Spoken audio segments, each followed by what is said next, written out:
jewellery ಶಾಪ್ನಲ್ಲಿ ಹಾಡಹಗಲೇ ದರೋಡೆ ಪ್ರಕರಣ 8 KG ಚಿನ್ನ ರಾಬರಿ ಮಾಡಿದ್ದ ದರೋಡೆಕೋರರ ಬಂಧನ 4 ದರೋಡೆಕೋರರನ್ನ ಬಂಧಿಸಿದ ಮೈಸೂರು ಪೊಲೀಸರು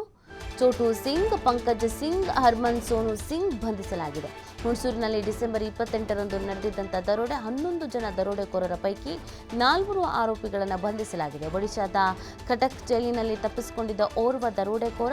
ರಾಬರಿ ಮಾಡಿದ್ದ 11 ದರೋಡೆಕೋರರ ಬೇರೆ ಬೇರೆ ರಾಜ್ಯದವರು ಹುಣಸೂರಿನ ಲಾಡ್ಜ್ನಲ್ಲಿ ಉಳಿದುಕೊಂಡು ರಾಬರಿಗೆ ಪ್ಲಾನ್ ಮಾಡಿಕೊಂಡಿದ್ರು ಮೊಬೈಲ್ ನೆಟ್ವರ್ಕ್ ಬಳಸದೆ ಸಿಕ್ಕ